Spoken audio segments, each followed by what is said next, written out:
आज हम बात करेंगे एक ऐसे प्लैनेट की दुनिया में जहां सूरज सुबह वेस्ट से उगता है और ईस्ट में डूबता है।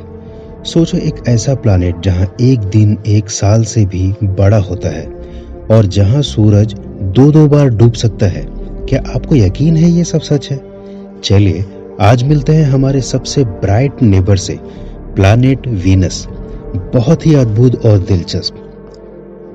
वीनस हमारे सोलर सिस्टम का सेकंड प्लैनेट है, मतलब सन के सबसे करीब है।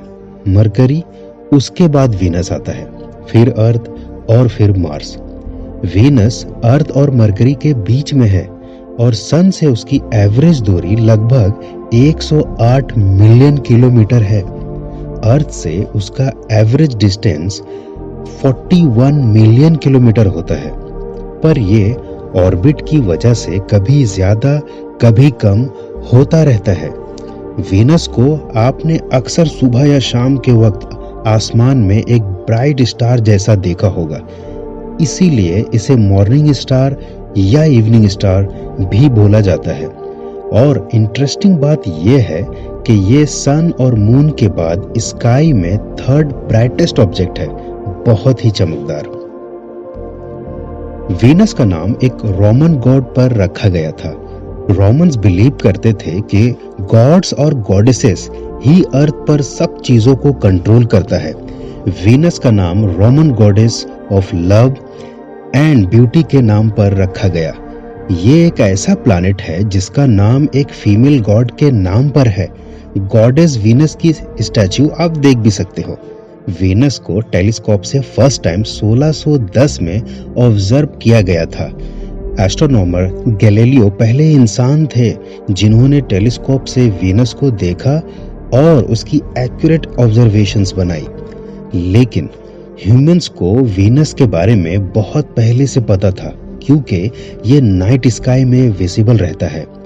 एंशिएंट इजिप्शियंस सोचते थे कि वीनस एक्चुअली दो अलग ऑब्जेक्ट्स हैं, एक मॉर्निंग स्टार और दूसरा इवनिंग स्टार। वीनस को फर्स्ट टाइम 1961 में वेनेरा, जो एक सोवियत स्पेसक्राफ्ट है, ने विजिट किया था।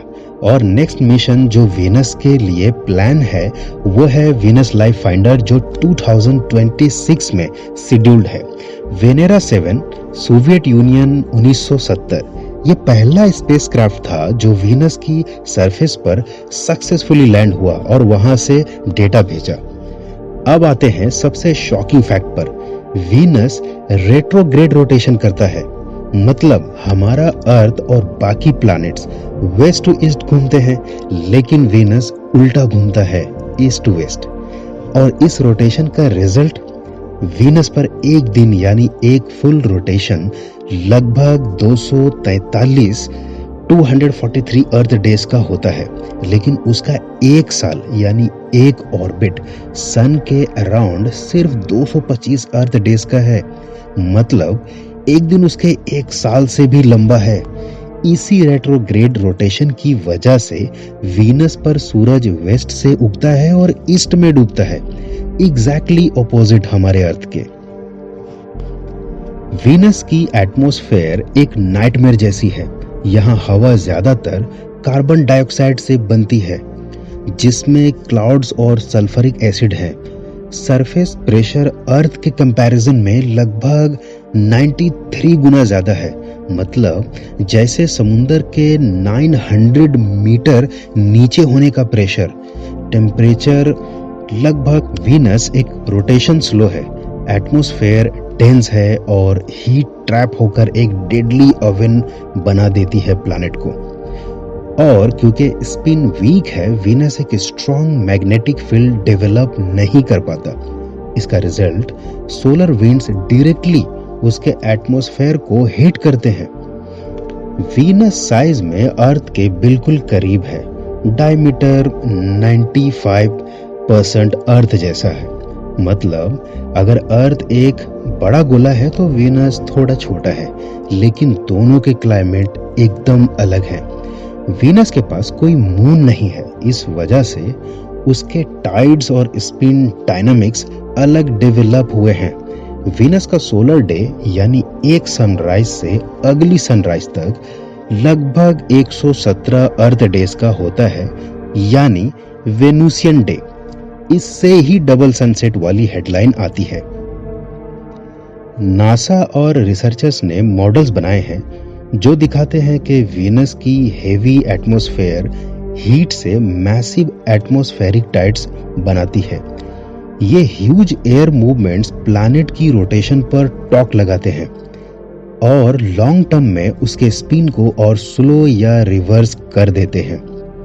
अब सवाल ये है कि क्या वीनस पर कोई सरवाइव कर भी सकता है?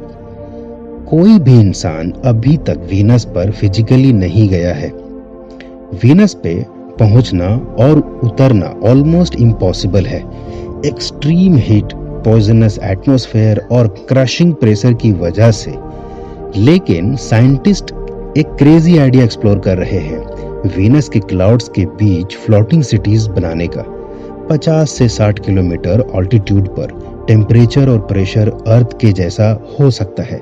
सोचिए, हवा में तैरती हुई कॉलोनीज, बिल्कुल साइंस फिक्शन जैसी। लेकिन पहली सक्सेसफुल विजिट एक स्पेसक्राफ्ट ने की थी। इससे पहले भी कई फ्लाई बाय मिशंस हुए थे, जैसे नासा का मैरिनर 2 इन 1962 जो पहला सक्सेसफुल फ्लाई बाय था और वीनस के एटमॉस्फेयर का डेटा भेजा। दोस्तों, वीनस एक तरह से एक अर्थ का ट्विन है साइज में, पर पर्सनालिटी में एकदम विलेन। ब्राइटेस्ट स्टार जैसा दिखने वाला ये प्लैनेट असल में एक हेल वर्ल्ड है। पॉइजनस क्लाउड्स, एक्सट्रीम हीट और अल्ट्रा रोटेशन। और फिर भी वीनस हमें सिखाता है कि प्लैनेट्स कितने अलग हो सकते हैं और कैसे क्लाइमेट एक प्लैनेट को हैबिटेबल या नॉन हैबिटेबल बनाता है। शायद फ्यूचर में ह्यूमंस वीनस के क्लाउड्स में अपने फ्लोटिंग होम्स बनाए, कौन जाने।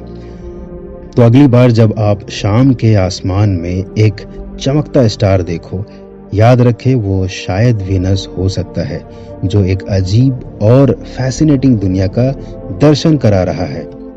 तो आप देख रहे थे एक और इंटरेस्टिंग स्पेस जर्नी। अगर आपको वीडियो पसंद आया हो तो लाइक, शेयर और सब्सक्राइब जरूर करें।